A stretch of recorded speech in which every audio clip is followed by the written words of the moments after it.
September is Suicide Awareness Month, and in 2014, 13 months after losing my mom to cancer, 3 months before my son was born, I decided that I could not tolerate the amount of pain that was in my heart. Looking into the future, I could not see myself surviving another 20 to 40 years in that kind of state. So I decided to start my car in my garage, and if it wasn't for Archangel Michael, I wouldn't be here. To look at some of the topics that might cause someone to think about ending their life and possibly a way to change your perspective on the situation.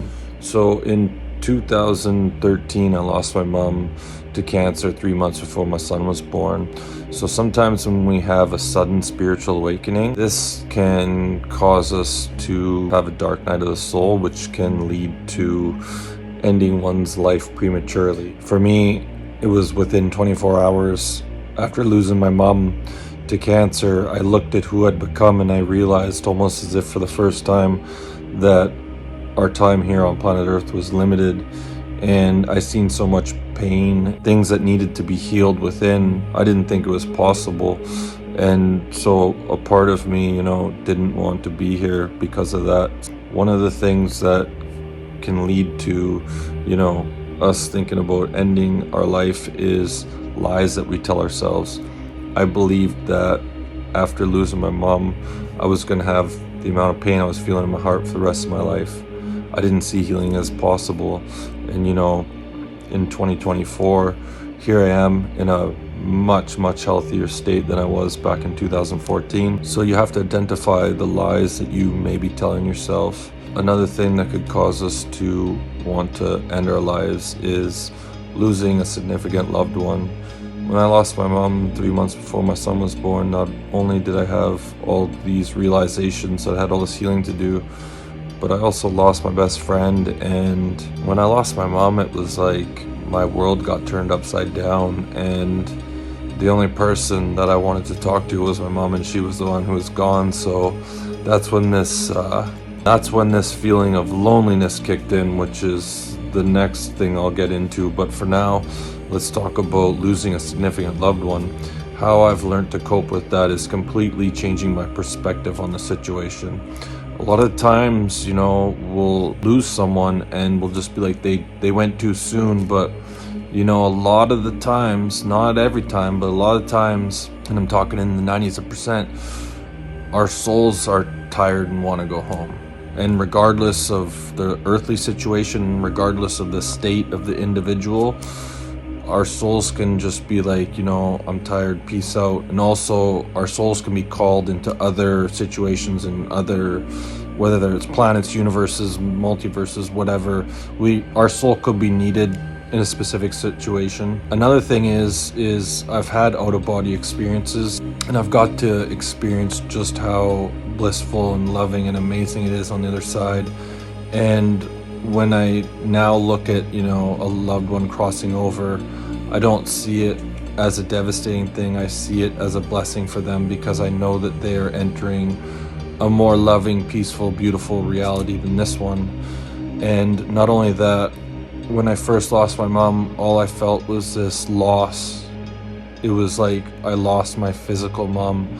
And now the way I look at it is I gained my spiritual mom. I can talk to my mom anywhere I go.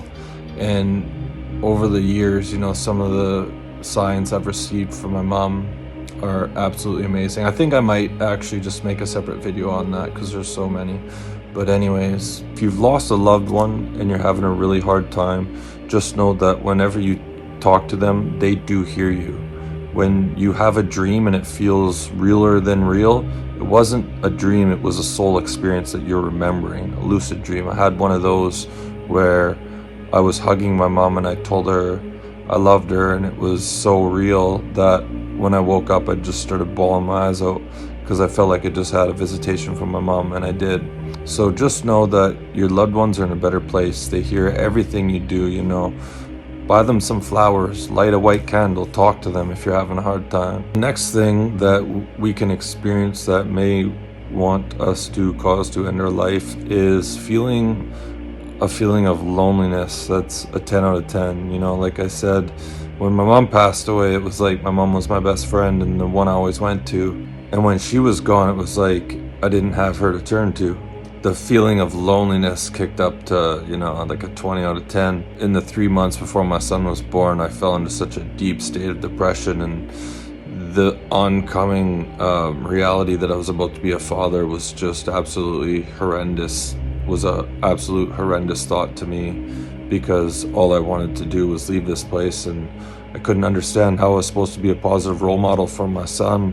My wife was 6 months pregnant at the time, and I had all these things regarding my marriage and, you know, feeling trapped in my job and paying a mortgage. It just felt like everything in my life was crashing down. And again, all I wanted to do was talk to my mom. So this feeling of loneliness got amped up beyond belief. And the way I look at it now is, it's just my perspective has changed on loneliness.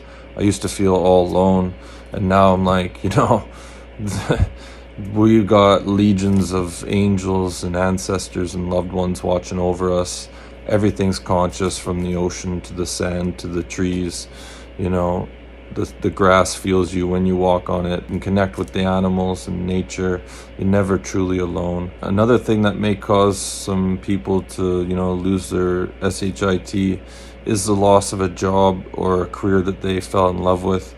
And again, it's all perspective. See it as a new path, a new career is going to open, and even though you're going through the loss of something, in the future you will find something that will, you know, is more suited for you, or a lesson you're meant to learn is down a different path. So always just try to change your perspective and see the lessons, see the growth, and try to see the positive.